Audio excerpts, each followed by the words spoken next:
ভেজা চুলে কখনো, এই শুকনো চুলে কখনো স্পা দেওয়া যায় না, তাহলে ক্রিমটা ডাইলুট হবে না।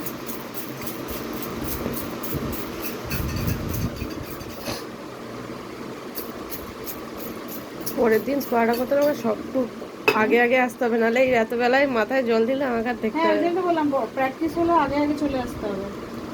ওকে ওকে ওকে ওকে তাড়াতাড়ি একটা কোচে আমি আসবো, হবে না একটা আমার।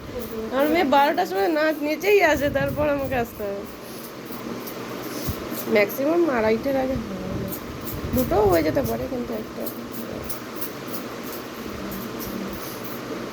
হলো, পুরো ভিজে গেল। এইবার হচ্ছে ইমানসিফাই, যেটা সবচেয়ে বেশি ইম্পর্টেন্ট পার্ট।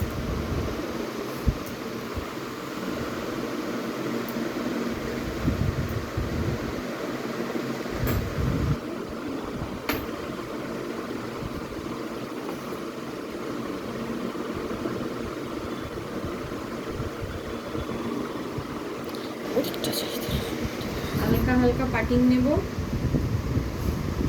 আমার তাহলে দুটো জিনিসই একসাথে দেখানো এত হলো। বড় বড় করে? হ্যাঁ, পাতলা নয়।